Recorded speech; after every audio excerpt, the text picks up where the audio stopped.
রাজধানী মিরন জিল্লা হরিজন সম্প্রদায় সহ সারা দেশে বিভিন্ন স্থানে সংখ্যালঘুদের উচ্ছেদ প্রক্রিয়া বন্ধের দাবিতে ফেনী জেলা যুব ঐক্য পরিষদের সমাবেশ ও বিক্ষোভ হয়েছে আজ।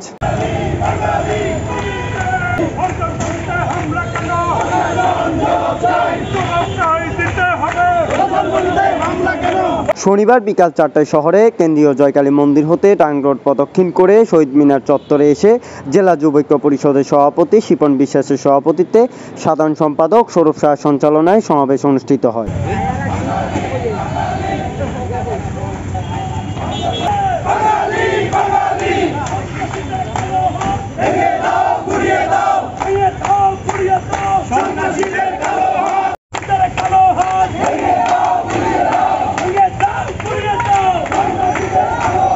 সভায় প্রধান অতিথি হিসেবে বক্তব্য দিলেন কেন্দ্রীয় যুব ঐক্য পরিষদের সভাপতি শিমুল সাহা।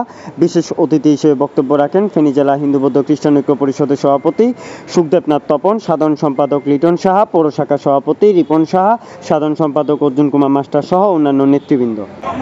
মাননীয় প্রধানমন্ত্রীর কাছে আমাদের অনুরোধ যে আমরা একজন জাতি সুইপার এবং আমরা হরিজন ঐক্য পরিষদ, আমরা চাই আমাদের অজ্ঞ অধিকার এবং আমরা চাই যে আমাদের যেই ঢাকা যে ঘটনাটা ঘটছে যে আমাদের হরিজন ঐক্য পরিষদের লোকজনের উপরে নির্যাতন করা হয়েছে, তাদের ঘর বাড়ি ভাঙা হয়েছে, যাদের বাসভবন যাদের পুনরায় করে শিক্ষা জানাই আমি সেই সিটি কর্পোরেশনের মেয়রকে যিনি ব্যারিস্টার তাপস নামে অভিহিত বঙ্গবন্ধু আত্মীয় নামে পরিচয় দেয়। শিক্ষা জানাই তাদেরকে এই সেই দোসররা, এই সেই খন্দকার মুস্তাক যারা প্রধানমন্ত্রী বঙ্গবন্ধুর নাম ইউজ করে দেশকে আজকে ধ্বংসের দ্বার প্রান্তে নিয়ে যাচ্ছে।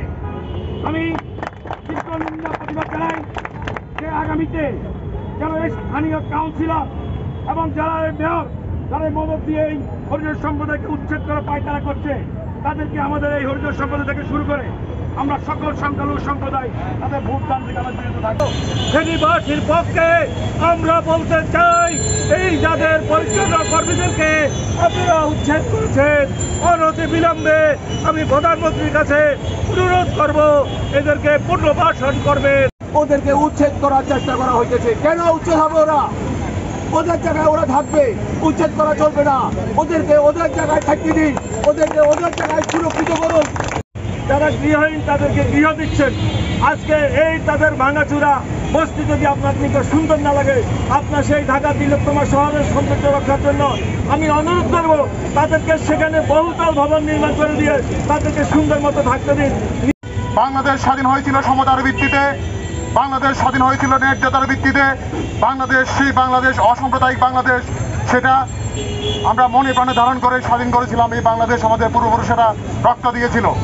অত্যন্ত দুঃখের বিষয় যে হরিজন সম্প্রদায়েরা যাদের কাজকে এই সমাজ নিকৃষ্ট বলে মনে করে, আমি মনে করি তারা সবচেয়ে উৎকৃষ্ট কাজ করে।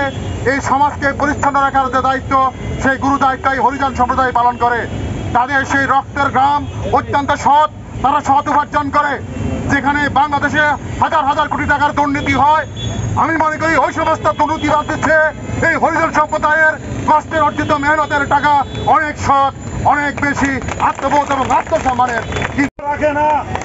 আমরা এই বাংলাদেশ চাই না, আমরা অসাম্প্রদায়িক বাংলাদেশ চাই, আমরা অসাম্প্রদায়িক জনপ্রতিনিধি চাই, আমরা বাংলাদেশের মতো চাই। সাম্প্রদায়িক কোন জনপ্রতিনিধিকে আমরা এই রাষ্ট্র ব্যবস্থা দেখতে চাই না। একটা সাম্প্রদায়িক জনপ্রতিনিধি কিভাবে একটা মন্দিরের উপরে হামলা করে, বাংলাদেশের মতো ঘটনায় আমাদের মাননীয় প্রধানমন্ত্রীর কাছে আমাদের আকুল আবেদন, তাকে বহিষ্কার করা হোক এবং 400 বছর আগে যে হরিজন সম্প্রদায় বাংলাদেশে বসবাস করছিল সেই স্থানটা তাদের জন্য নিরাপদ এবং নির্বিঘ্নে যেন তারা সেখানে থাকতে পারে। আমাদের জায়গাতে আমরা হিন্দুর ঘরবাড়ি চালালাম, মানে আমাদের উপরে নির্যাতন হইতেছে। সনাতনী সম্প্রদায়ের উপর হামলার প্রতিবাদে আজকে আমাদের এই সমাবেশ ও বিক্ষোভ মিছিলে সভাপতিত্ব করার জন্য আমি অনুরোধ জানাচ্ছি।